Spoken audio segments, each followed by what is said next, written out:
It said that for Amber Heard, this is the performance of her life, but yeah, for some experts, they ain't buying her performance on the stand.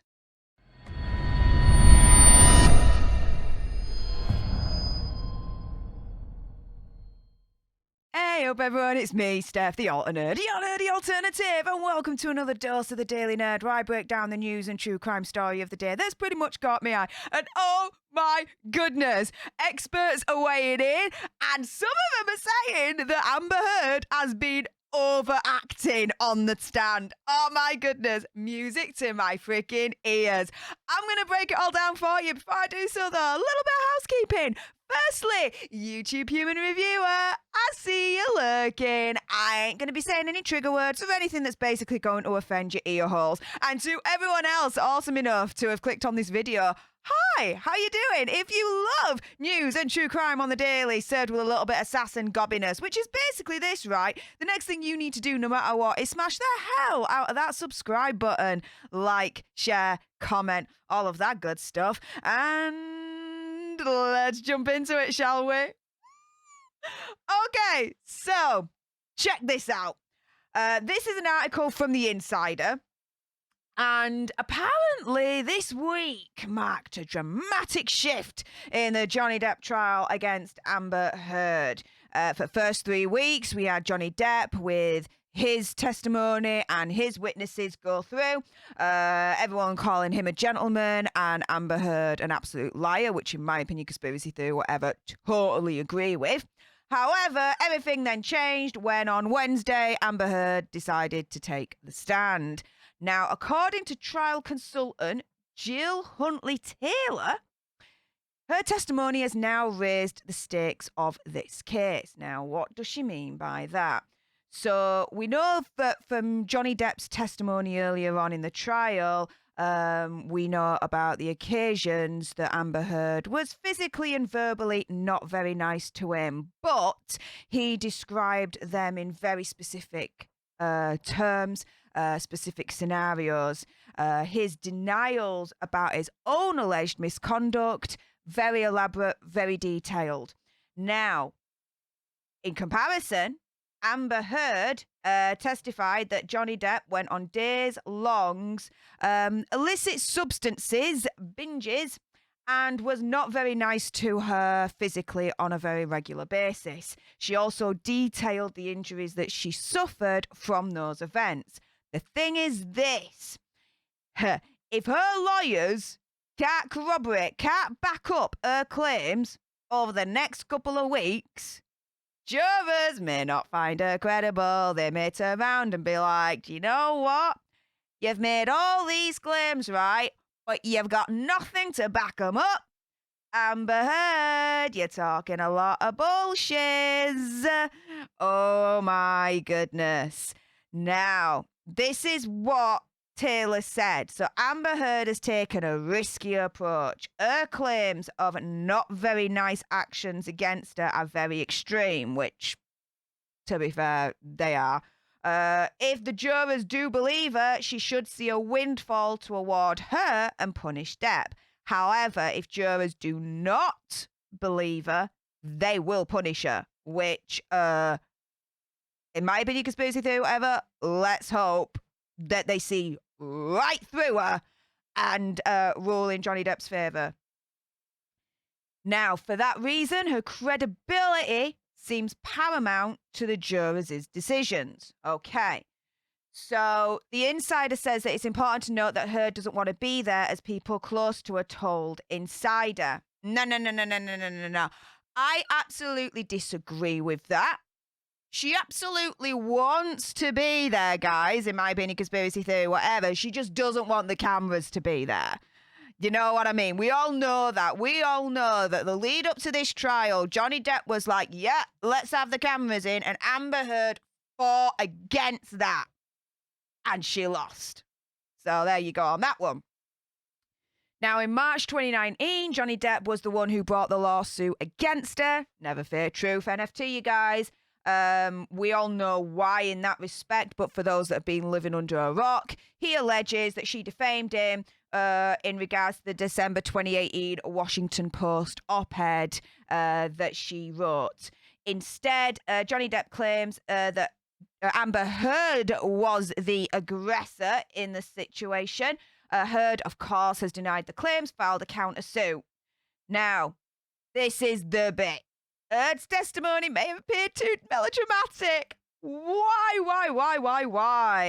Now, in a case involving two actors, according to Brett Ward, co-chair of the matrimonial and family law practice at Blank Rome, he told Insider that she came across more as a performer, and that could hurt her credibility with the jury.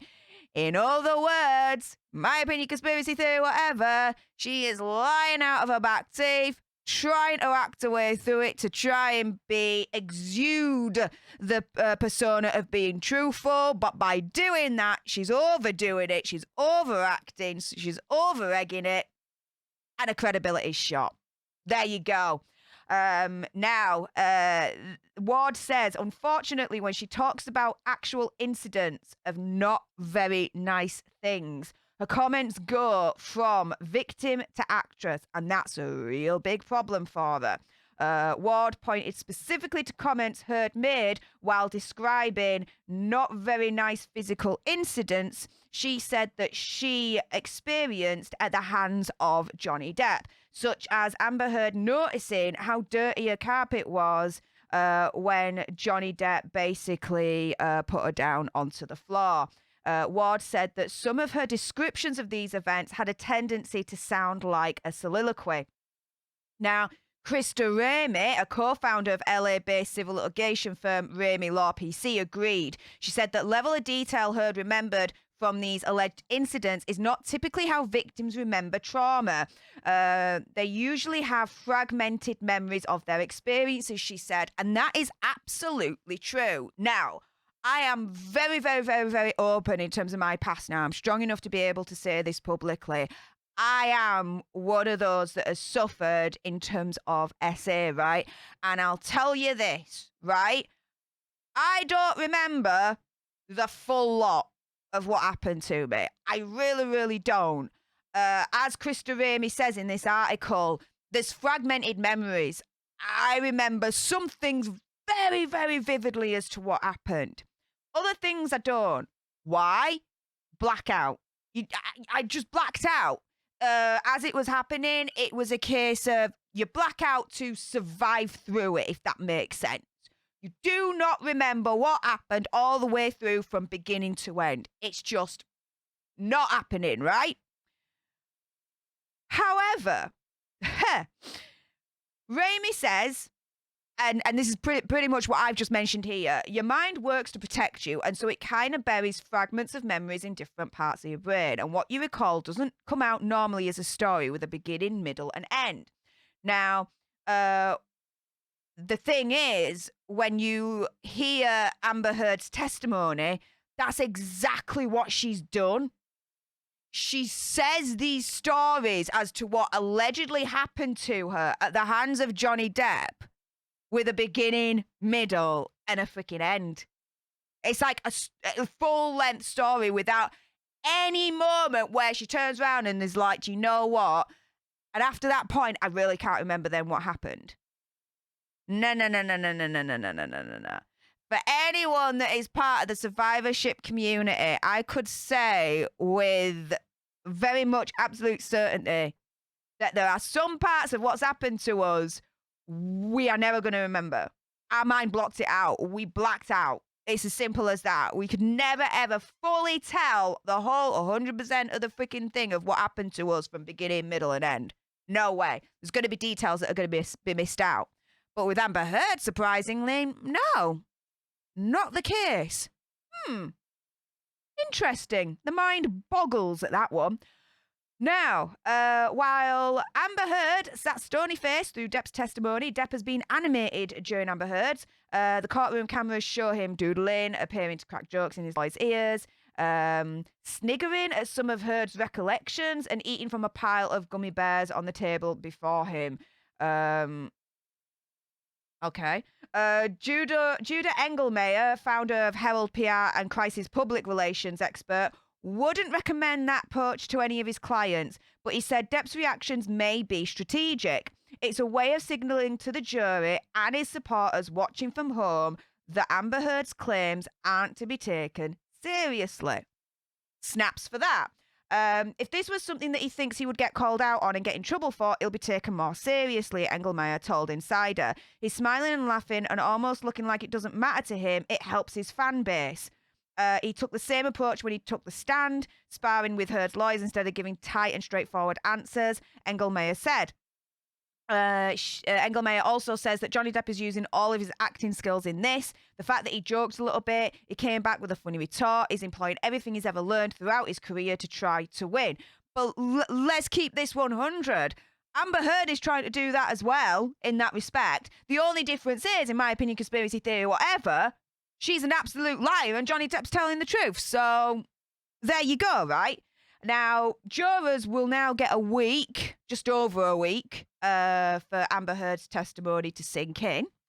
However, the jury is left with Amber Heard's testimony still ringing in the ears. If they find her credible and if they dwell on that over the coming days, that may be to Amber Heard's advantage. Amber Melville Brown, a media and reputation law specialist at Withers Worldwide, told Insider. But there can also be a flip side to that, because the break gives Amber Heard an advantage in letting her testimony sit with the jury. It also gives Johnny Depp's lawyers extra time to really go over her testimony to prepare for cross-examination, Remy pointed out. In other words, guys, there's an advantage for her, but there's also an advantage for Johnny Depp as well for this week and a bit break, because they could really go over word for word what she has said. And when it's their time to attack, their time to cross-examine her, oof, I am expecting an absolute showdown of epic proportions where she is gonna get freaking destroyed. Destroyed, you guys. No doubt about it. Truth always wins, guys. Huntley Taylor said that Heard's legal team did well with the time they had so far, having Dawn Hughes, or Dr. Hughes as we like to call her, a clinical psychologist, testify about Johnny Depp's alleged not being very nice, help dismantle the narrative that his legal team built, as well as give the jury a preview of what they can expect to hear, which I don't agree with. There was so many issues with Dr. Hughes' testimony is untrue. And if someone like me can literally pick out the holes of what Dr. Hughes just said, I'm sorry, but the jury ain't thick. They're going to absolutely pick out those holes as well. No doubt about it. Heard's testimony may also seem more credible simply because an accomplished psychologist told the jury it was. However, you have an accomplished psychologist on the other side, Dr. Curry, from Johnny Depp's team, saying that she's absolutely full of bull. And she was more credible than Dr. Hughes, in my opinion, conspiracy theory, whatever, because A, she didn't have to refer to any notes whatsoever, and B, her testimony was based on science. Because guess what? All that Dr. Hughes basically said was, well, Amber told me that this incident happened, and Amber told me that that incident happened, and Amber told me that this incident happened. Okay, yeah, but were you there? No. Therefore, all that you've just said is absolutely just nonsense and just wasting the court's time because you weren't there. Stick to the science, stick to your speciality, and that's it, right? Oh my freaking goodness. Dr. Hughes absolutely grinded my gears on that one. It is absolutely, absolutely nuts. But at the end of the day, experts are coming out and they are saying that Amber Heard has a credibility problem, guys, after all of that. She looks like she's overacting, looks like she's over-exaggerating, and all that malarkey. Yes, guys, the tide is finally turning even more for justice for Johnny Depp. Guys, what do you think? Let me know in the comments down below. Sound off with your gobs. And if you love this video and you love news and true crime analysis on the daily, with a little bit of gob and sassiness, of course, you need to make sure you smash the hell out of that subscribe button. Like, share, comment, all of that good stuff. And until the next time, you guys, laters.